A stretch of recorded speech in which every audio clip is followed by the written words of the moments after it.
start the recording. I will let you guys all know I'm a much better discussion leader than I am lecturer. So please, if you have questions, feel free to drop it in the chat or stick your hand in the air. Of course, the real life hand in the air only works if you have your camera on, but I'll try to keep scrolling the screen. I have you guys on gallery view. When I received my Pelican, my spokesman actually talked about an old Western joke. I know we've got a few people here from other kingdoms, and one of the jokes about the West Kingdom is, how many Westerners does it take to change a light bulb? To which the response is, no, it's fine. That light bulb's been burnt out for 20 years. We'll just sit here in the dark. It may be I started playing in Atlantia. I'm a Californian by birth, but I started playing in Atlantia. So when I came here, I was all about just going through and lighting candles. This is dark. Let's go ahead and fix this. So I will generally tell folks that that's actually what my Pelican is it's in changing light bulbs. Not change just for change's sake, but change to illuminate things and hopefully change to make things better or make things fresher and go down that road. So I actually have some simple points, and let me drop a couple of things in the chat. If you can't find these later, or if you fail to grab them out of the chat, they are also linked to my entry on the event webpage. So that is the outline for the class. And the second one is one I actually shared in the philosophy class last night. I think some of you were there. And this is the class handout from a course that I took 14 years ago on invigorating membership. It is probably the single best description I've ever seen on how one should interact with volunteers. And I include it here because it's an important part of my philosophy and how I build people and how I keep folks going. So if there's some things that you see on the short lighting candles handout that you're like, Elsie, I tried those things and they just don't work, it's probably because there's some assumptions that I'm bringing to the table based on that invigorating membership handout on how I think it's important to interact with volunteers and cultivate and get people excited. So that's the direction we're going to go. So I have 6 points to cover. Do we have any questions before I get started? Excellent. Okay, so the first thing that I find crucially important is to do what I call honoring tradition. You need to understand if you're going to go through and train things, change things, or freshen things, you need to understand why the thing exists the way it does. So in the West, the keyword is tradition. For some of the other kingdoms out there, your keyword may be culture or something else, but you need to look at and see, why is it the way that it is?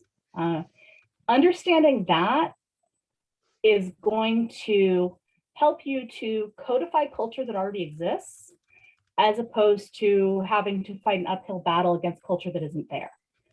So it's very, very crucial to go through and talk to folks and find out why something is the way it is, even once you have that initial idea. We're going to return to that a little bit further. The next point that I have is you're going to need to work. The single biggest failure that I see when folks have a good idea is they have a great idea and they put it out there in the universe, and that's all that happens.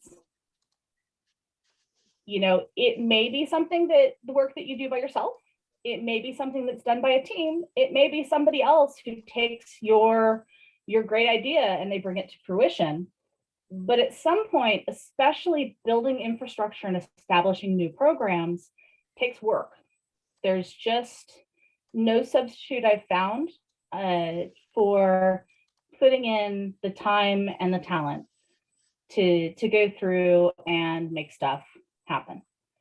I keep hoping that someone at some point will be much smarter than I and find a way of doing these things in a simpler, streamlined fashion.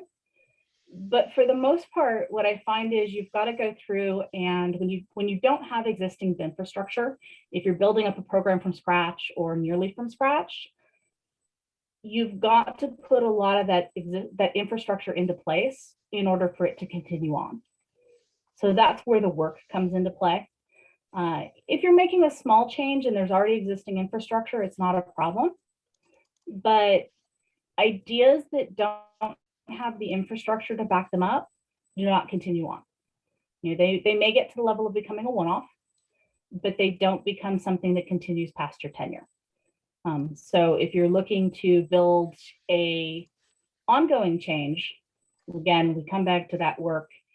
And if any of you ever find the shortcut on avoiding that part, let me know. I would be all about being able to skip that part. But I haven't been very lucky with it so far. So number 3 kind of ties back into number 1. Along with honoring tradition, the next thing that we do is we want to listen to objections. You want to surround yourself with, or at least initially spend some time exploring and brainstorming with folks that think you can't succeed. Ask them what they think the pitfalls are. Ask them why they think it's not a good idea. Take the time to, as you're developing your plan, incorporate those challenges in. So to give an example, a few years back, we took the West and we added in some electronic tools for our peerage councils. Prior to that, everything had been live. The Knights didn't even have written notes in their meetings. So we went through and we figured out what sorts of things would work. And we realized that, you know, some of the objections were, there were a lot of peers that had strong feels about being able to have the Crown and the peers look face to face as decisions were being made. And so it was very simple. We didn't need the electronic tools to replace in-person meetings. What we needed them is we needed them to provide some continuity so that the peers didn't forget everything they had discussed 3 months prior, so that we held the kingdom hostage for 9 hours at an event. So putting some things in place, developing an agenda, giving a place away from meetings for people to comment, and then they could come into the live meetings and we could still have that essence of what people thought was important, but we could do it in such a way that we streamlined the event and we streamlined the process. And I think it's actually fairer to the candidates that were out there than our older process. So having that key objection, you know, once we were able to tell folks, no, I'm not trying to take that part away from you. I'm just trying to go through and put in this part to make it run better.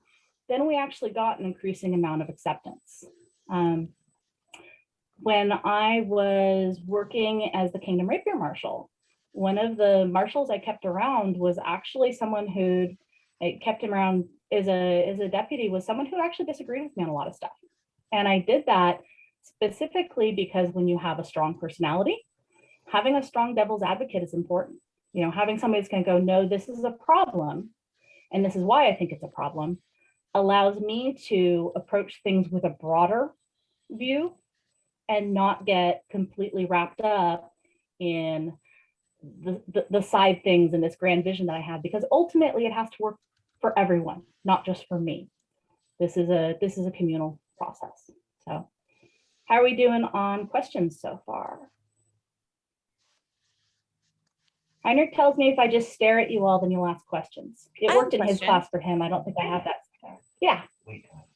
This is Jocelyn. What do you do if you can't find a devil's advocate? Like you end up in some small little silo that's more of an echo chamber. Everyone kind of wants the same thing. I know it's really important to have a devil's advocate on your team, but how do you find them? So every once in a while, like this event, I had no devil's advocate on this event. You know, this event was, Heinrich asked me a few months back, he said, what are you going to do to keep yourself entertained now that you're done with your last collegium? I was like, I don't know. And so then I went to the Pelicans and went, hey guys, I'm bored. Do you want to do this thing? And everybody's like, yeah, that's a great idea. So this one is not one so much where I truly had a devil's advocate, but what I did do, I think Heinrich just said make one from the side. That's an enabler. Oh, enabler.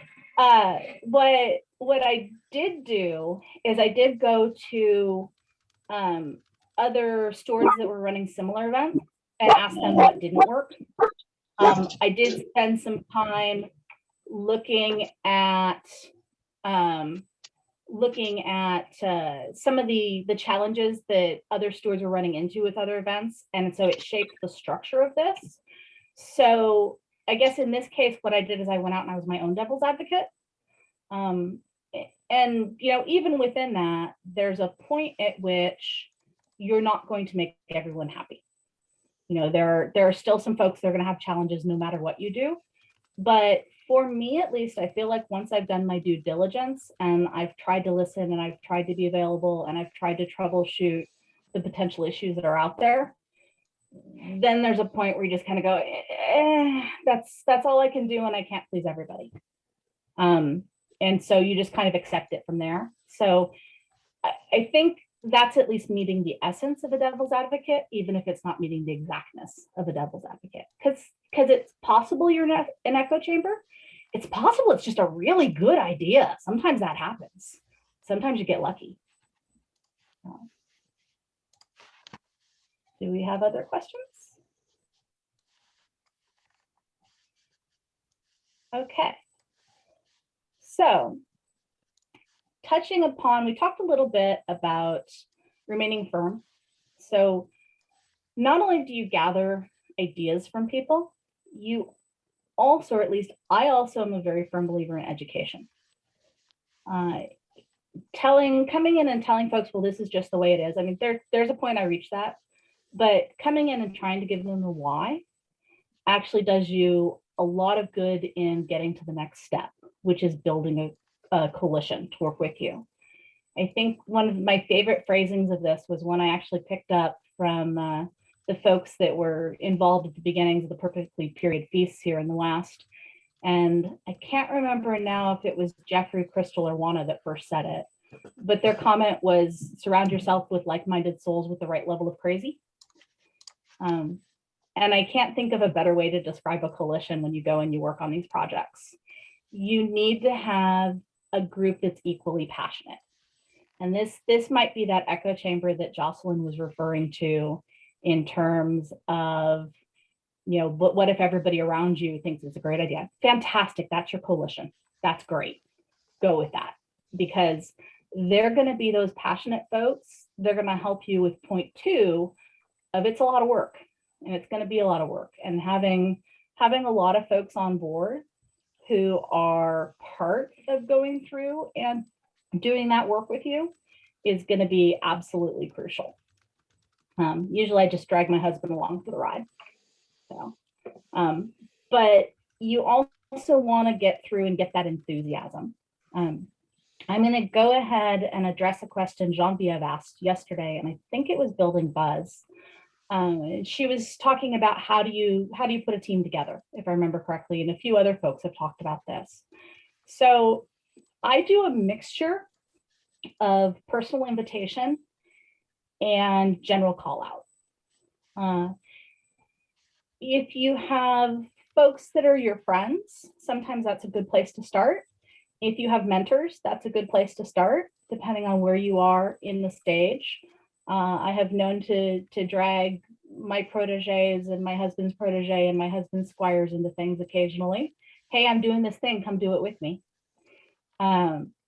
So having a starting place and people to ask, that may be your local group, that may be a special interest group. I work a lot with the equestrians, and going through and asking people personally. We as a whole, humans as a whole, do not want to talk to the organization. We don't want to be spoken to by the organization. What we actually want is we want to be talked to by individuals. This is a social club. We want to have each and every one of us to have that personal invite.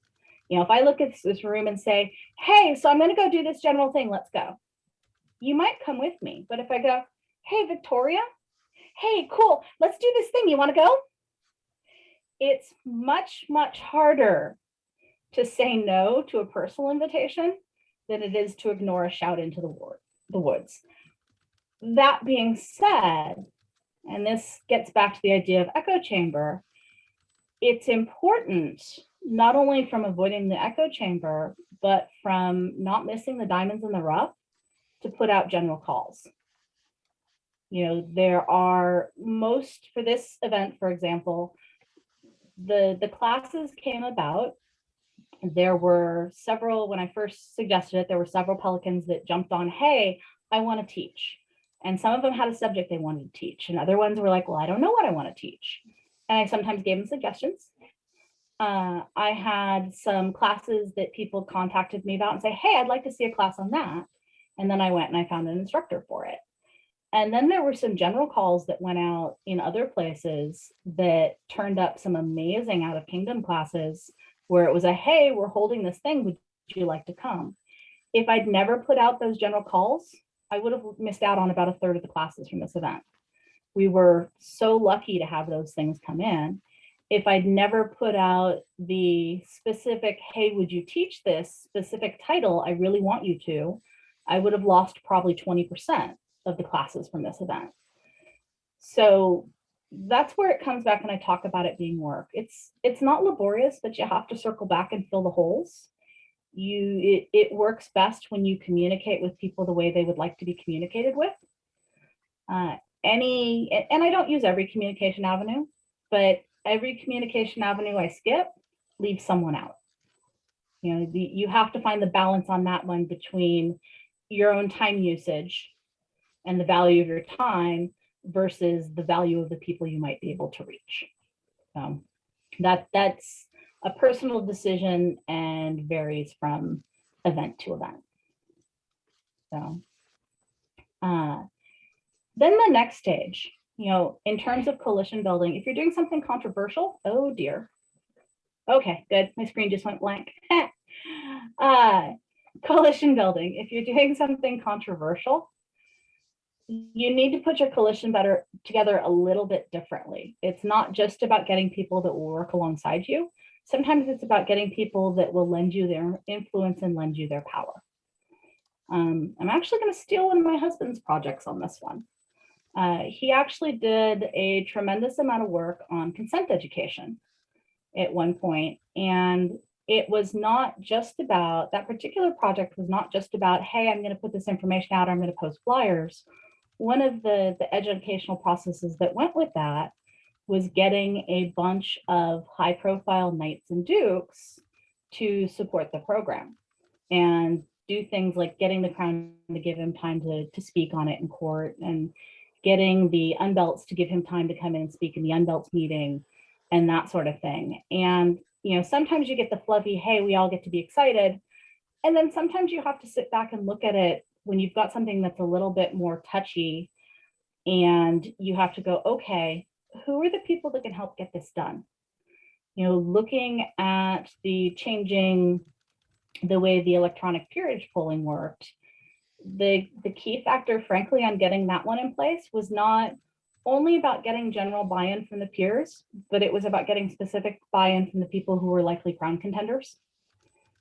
Because I had support for the current reign and I had support of the crown prince and crown princess at the time, but it takes 3 times to make a tradition, which means I needed to go through and take the time and educate and help those other folks to feel comfortable with the program, so that if they won crown, we were going to have the support that we needed to continue it on until it could become something everybody was comfortable with.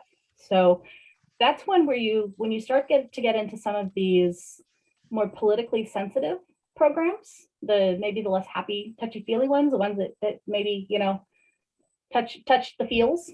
That's one where sometimes you have to look back and say, okay, who has the influence that I need? And let me do personal outreach to them to listen to them and listen to their concerns and make sure that they feel comfortable with what I'm proposing. All right, how are we doing on questions?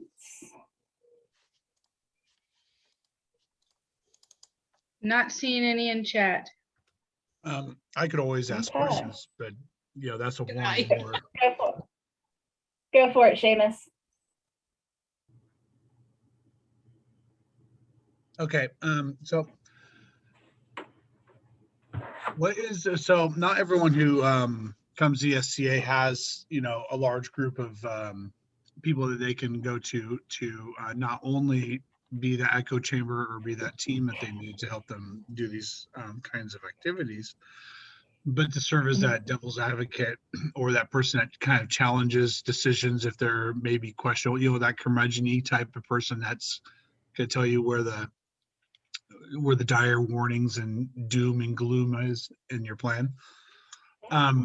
What are ways for people who are newer or people who may not know a lot of people that would be interested, that or maybe new to the SCA, right, to start building potential teams that they can then call upon to help them in this kind of way?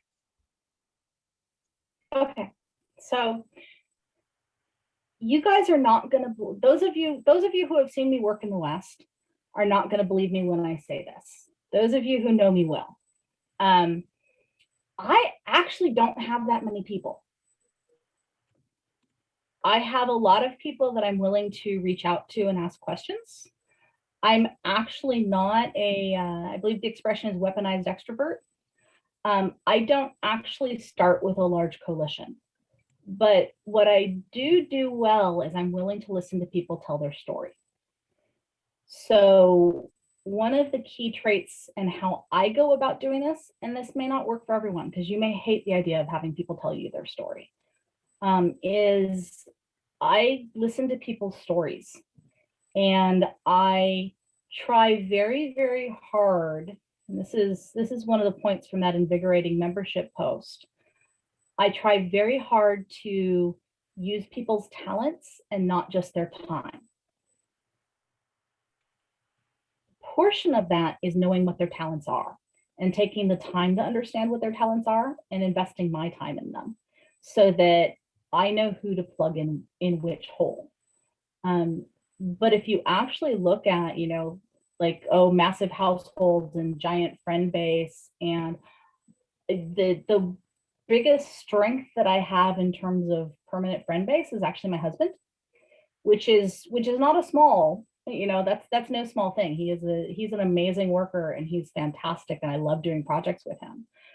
But we are not someone who has a massive household. Our household is very, very loosey-goosey and come do things when you want to and go do your own project. So we aren't structured with having that built in.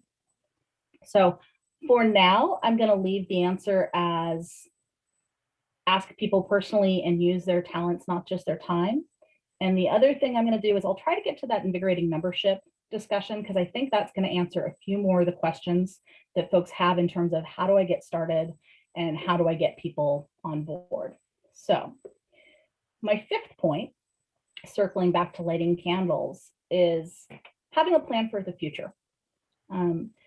This is actually something my mother always stressed. I grew up doing service things with our parish and service things with 4-H, and my mom and my grandma were amazing service folks, and mom was constantly revigorating programs. So I long before I ever heard of the SCA, I was raised to be a Pelican. And a big part of her thing was always leave a trained successor.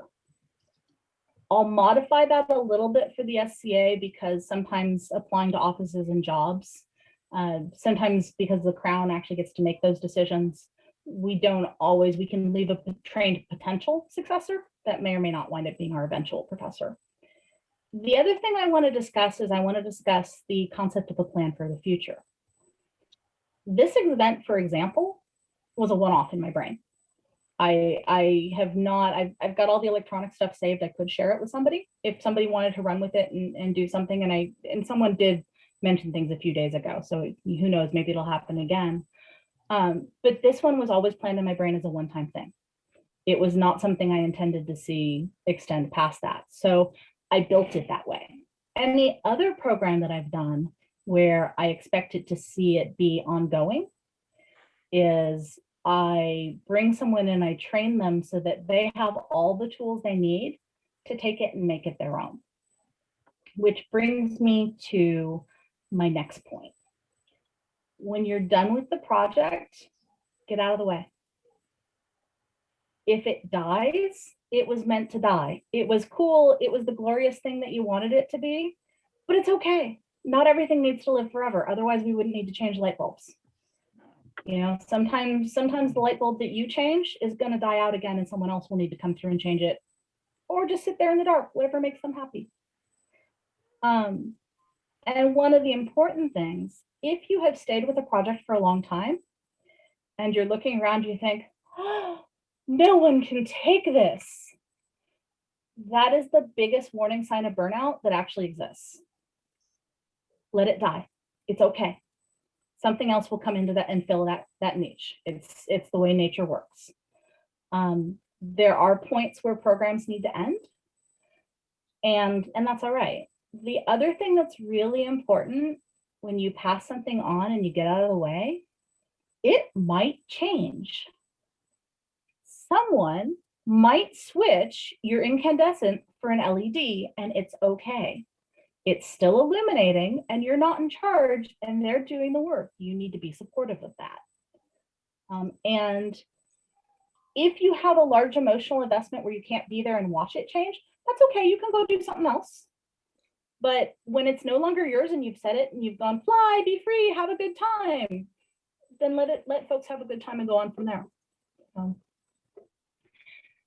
Before I move on to invigorating membership, do we have any questions on the lighting candles portion? Heinrich has a question. So is time frame important with regards to how many candles you're trying to light? I can light all the candles. Can you? Yes, no. He raised his eyebrow at me. So I'm not sure, entirely certain if the microphone picked him up, but what he asked me is if time frame is important. And this is kind of on overextending yourself. You do have to go through and pick how many battles you can have at once. I will actually plan things sequentially. I did have, I'll give you an example. I had the event steward for March Crown actually asked if I wanted to teach at that. And I did go through and I said no, because I've actually got a new class each month for now until May. So I can reteach things that I've already taught because that's a time component, but I need to actually go through and do research for the other ones and make slides and develop the class. So that time is already pre-committed. And so that's one where I needed to come through and say no, even though I'm very excited about the things they're planning for their virtual event. So good. I'm going to go ahead and take you guys through the invigorating membership account. Yeah, Genevieve commented in the comments, in terms of reaching out to others, post an idea to Facebook, even on your own page, and see who responds. And then that's worked really well for some of the ideas she has. That works tremendously well. And honestly, sometimes I think on your own page or in a targeted group is better than general call outs to like the West Kingdom page. The Kingdom wide page is actually really easy to ignore. And a lot of people miss it. Whereas posting it on your own wall, you are making that bubble work in advance, particularly if you have a reputation of being good to work with or doing fun things. And building renown makes it easier to do these things, which is why we're going to get into the invigorating membership portion, because when you're seen as somebody who's good to work with and good to work for, it becomes that much easier to build a team. So your first new projects, when you're starting off, may need to be something small. Sometimes your team is as small as 2 people. But the more you gather folks together and the more people see you having a good time, the more folks that are going to want to come play with you. So this next piece, and this is taken from a course I took 14 years ago now, more than that, at the AVMA Leadership Conference. And the instructor for this class is the executive director of the Association of Executive Directors. So for those of you that don't work much in nonprofits, that's sort of like the seneschal of seneschals. He taught this class, and it really was about how to work and move within nonprofits. And this is a lot of what I try to always keep in my mind in terms of being good to work with. And I think this is part of what allows me to put teams together.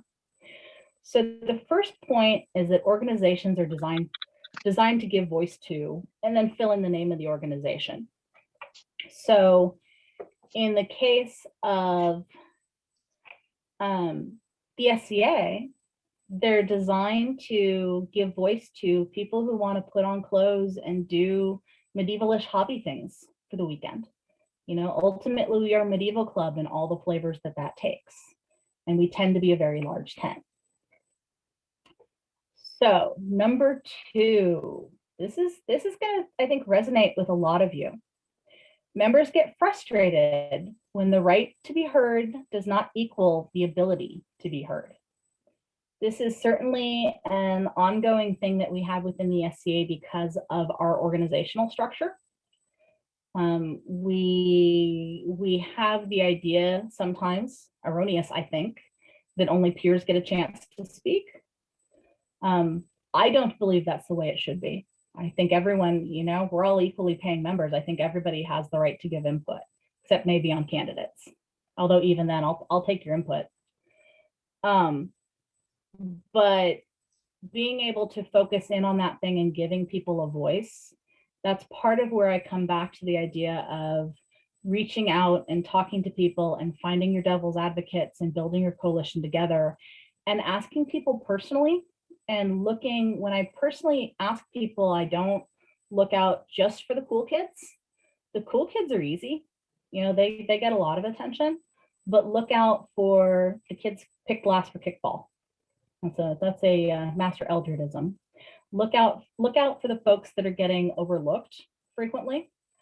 And this is gonna sound weird, but some of the folks getting overlooked sometimes are people who have a peerage but maybe aren't quite as popular or quite as out there.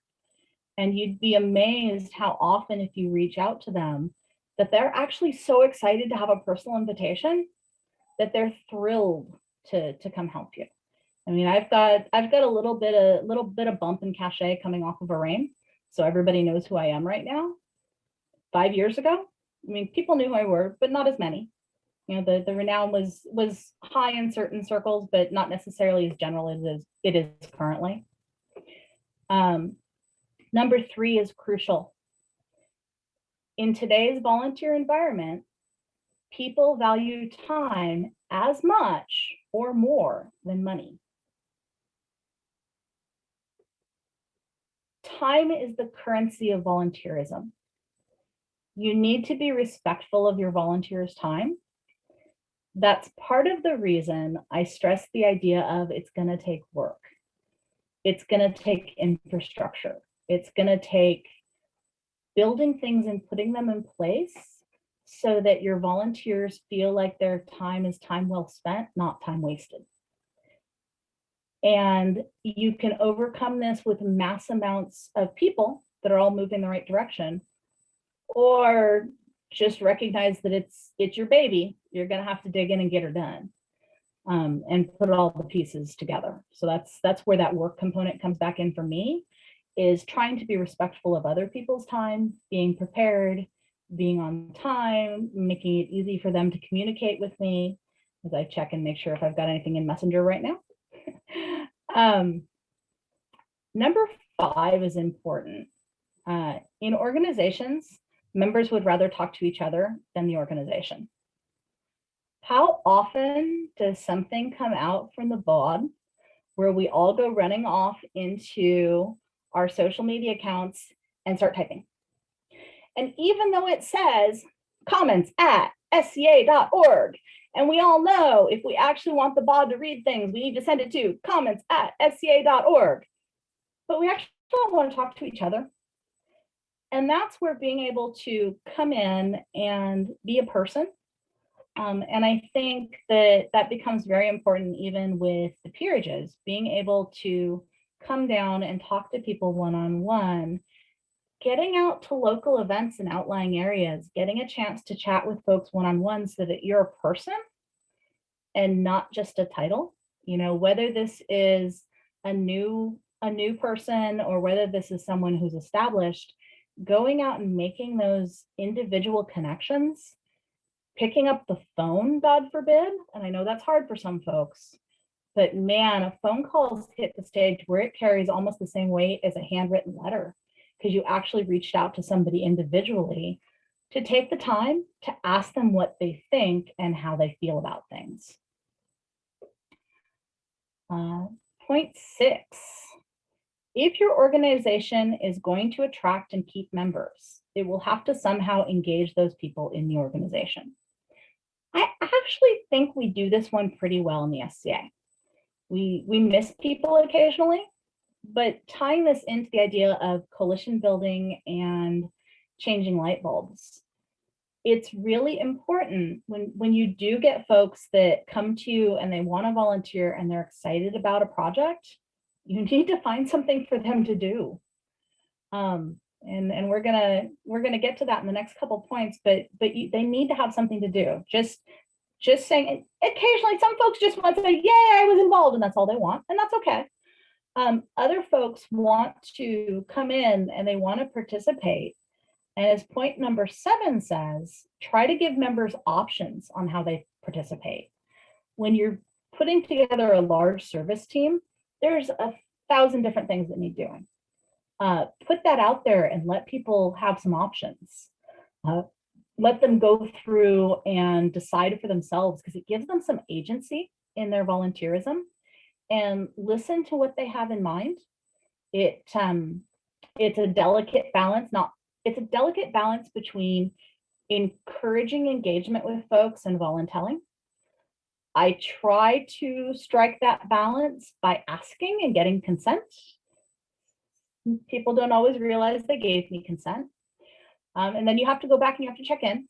Sometimes the project spirals and you've got a little bit of scope creep and you got to go back to check in, make sure everybody's still comfortable with what they're doing. And if you've got scope creep, sometimes you got to hire more volunteers. Sometimes the project became something new and different, and that's fine. You just need to plug more bodies.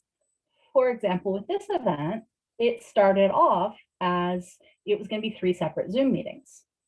And then Jocelyn had the brilliant idea to get the large meeting package and go ahead and hold it all in one place, which meant we had a lobby, which meant we needed lobby hosts. And you know what? I have the most excited pack of extroverts in the lobby making everything go. They're doing an amazing job because suddenly there were options and there were things they wanted to do that maybe wasn't their original choice among the lists that I gave them. So it actually worked out really well. There was scope creep, and it actually let us tap a new audience and bring them in. So number 8, I think, is absolutely crucial. And I think it's how we all want to be approached as volunteers. So take a resource check. I talked about talking to people and finding out what's their passion. How do you get them involved? Use their talent, not just their time. One thing we do poorly, and I talked about this in the philosophy meeting, oh, there's a newcomer, let's take them to GATE and blah, blah, blah. And Crystal is fantastic, and I trust her to engage newcomers, and there's some value there. But if you're new to this organization and working GATE, working is not your idea of a good time, then you're going to lose people. So being able to see what gets them excited. I was involved in event stewarding a large art event, and I had one person who loves doing handwork, which I hate. So she actually hand-hemmed a bunch of napkins. She was so excited. She thought that was the best way for her to contribute. Fantastic. It's something that excited her. It was something I didn't want to do anyway. If it had been left up to me, they would have been done on a machine. But that was her thing, and she wanted to contribute, and she felt firmly about that. And so I mailed the linen off to her, and it all happened, and it came back to me, and it was great. And she didn't even go to the event, but we had the supplies, and she was happy to contribute. So number 9 gets into my idea on future planning. It's have a plan for leadership succession, not a prayer. Look at where you're going to go, leave trained replacements. I think we've touched on this one before. I'm getting a lot of head nods for that one. So we'll go ahead and we'll move on to number 10, which is actually the sticking point. Don't let your organization's structure be a barrier to leadership. I was involved in another nonprofit where I do some committee work, and I represent my subsegment of the industry, which is a 3-year term. And at the time, they restructured and they had a chair, a past chair, and a vice chair. And so the idea is the vice chair comes up, learns the job, takes the chair position, comes up, learns the job, and then the past chair stays around to be sort of institutional knowledge, which sounds fantastic. They were 3-year terms. That's a 9-year commitment you're asking for from somebody because our organization had bad structure. The challenge to me in the SCA that we run into for officer positions or for anything that needs royal approval is that you can train your successor and they may or may not be your successor. I don't know within the balance, I'm a pretty good royalist, within the balance of maintaining a monarchy, I don't know that that one's going to be one we can ever address, but I think it's important to keep in your mind that that is a barrier to leadership sometimes in our organization. And one of the things that you can do when you're running projects that are outside the royal purview, you can go through and find that talent and give people a place to shine where they are passionate and they're working within what they need to, they know, and they are using their talents and not just their time. And it gives them a chance to start to build that renown that they need to get past the barriers to leadership that may exist for them. So cultivating the leaders that are out there is a great use of a team structure and this sort of thing, and how we can plan for the future of the organization. 11's really important, and I think it's something we do fairly well in the SCA, but not always. Be sure to find a place for the experienced generation of leaders.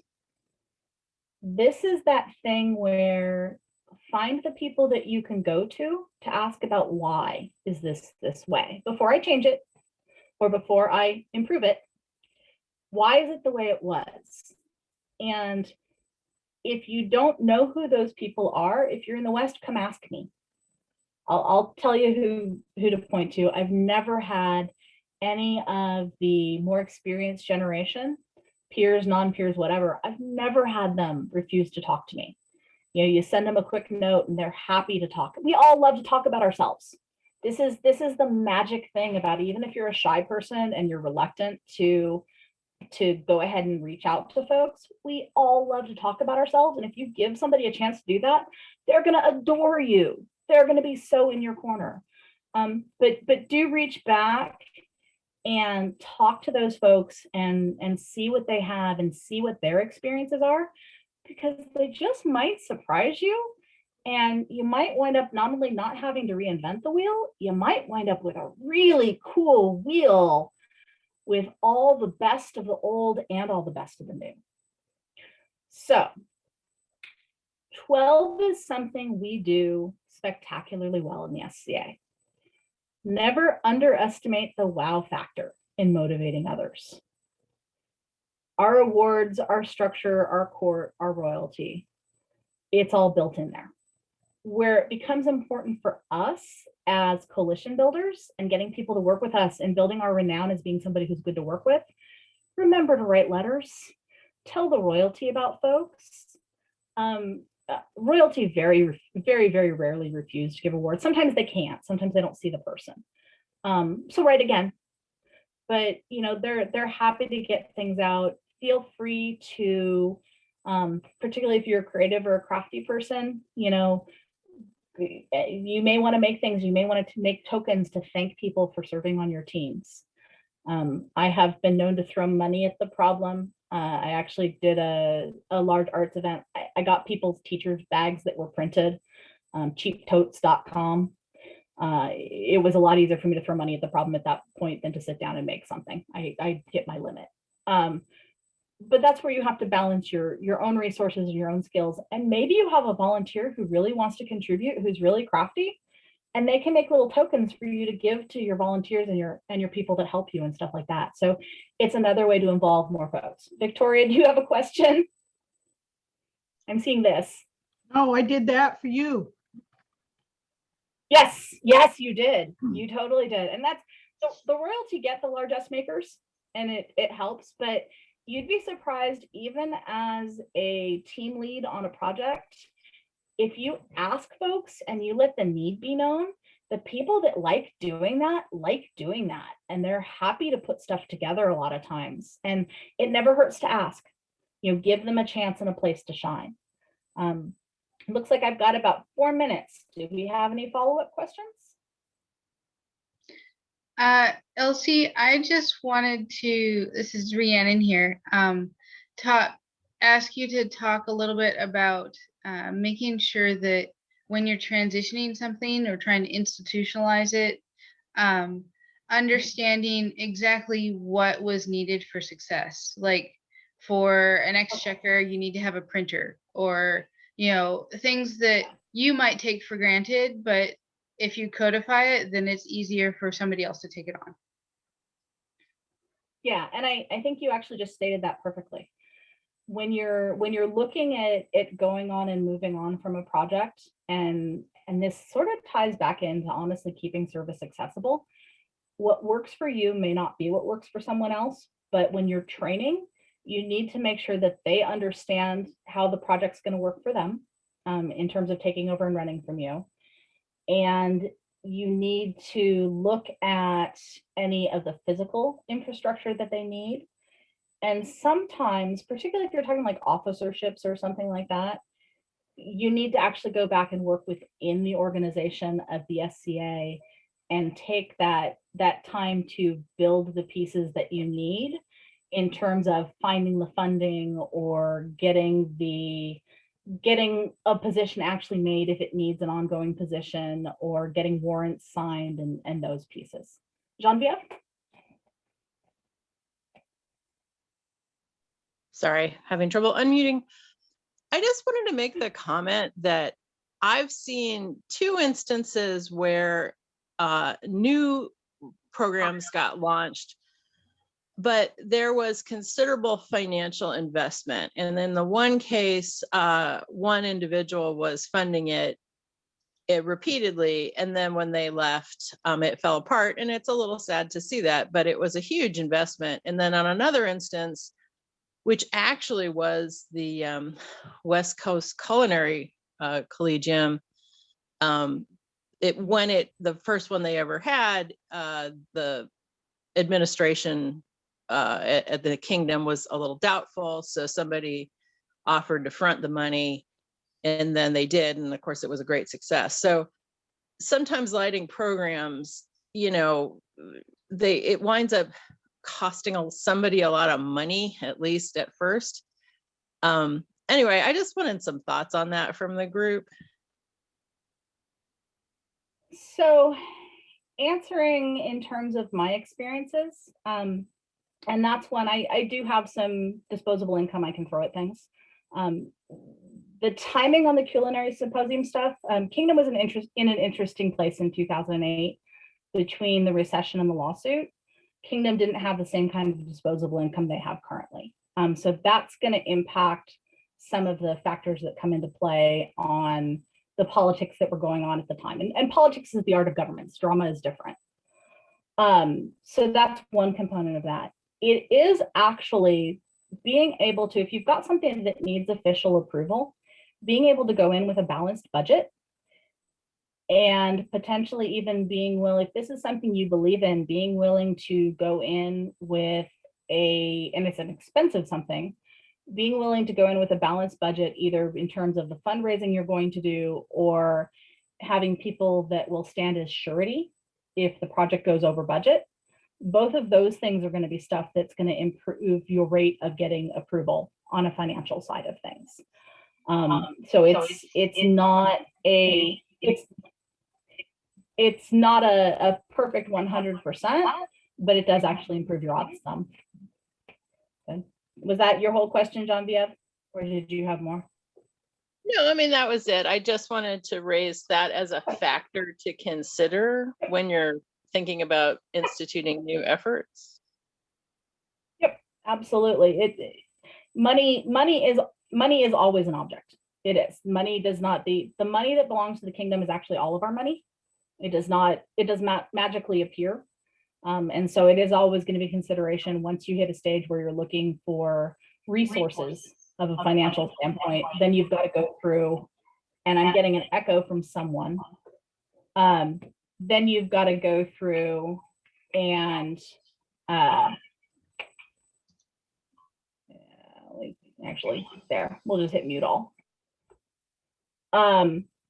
So yes, money is always going to be an object, and it's something that you're going to have to address whenever you're reaching out to the financial committee and you're hitting that stage. And you've got to have a plan that comes through that's sound. So, perfect. With that, I think we are out of time. It's So, a really good one. Thank you guys so much. Sorry? It looks like there's one more Oh. question, and it's a really good one. Okay. Oh, did I miss it in there? Yeah, it's in chat. It's what about the way Ah. Greg got back in, whatever year, and it didn't work. Why do we have to do this again mentality? How do you fight that? So I fight that by reaching out to find out why it didn't work in 98.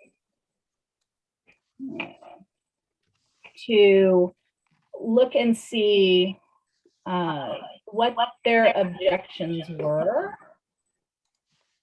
Let's mute. Okay, let me try this again so the audio is better for YouTube. So this is where you go in and you look at your devil's advocates. You go through and why did it not work? That's step number one. Understand that.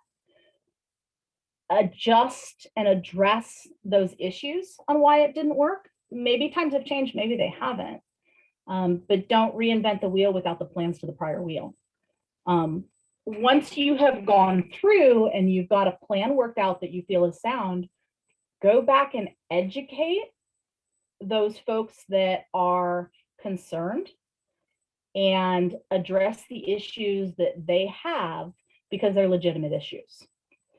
The other component that comes in at that point is once you've done all those things, at some point, stand your ground, prove them wrong. There actually are a number of people in this kingdom that think that the way to get Elsie to do something is tell her it can't be done, which isn't true. The way to get me to double down on something I want to do anyway is tell me it can't be done. Because those who are saying it can't be done shouldn't stand in the way of those who are doing it. So Thank you. I am happy to come back and have. Let's go ahead and stop the recording, Rhiannon.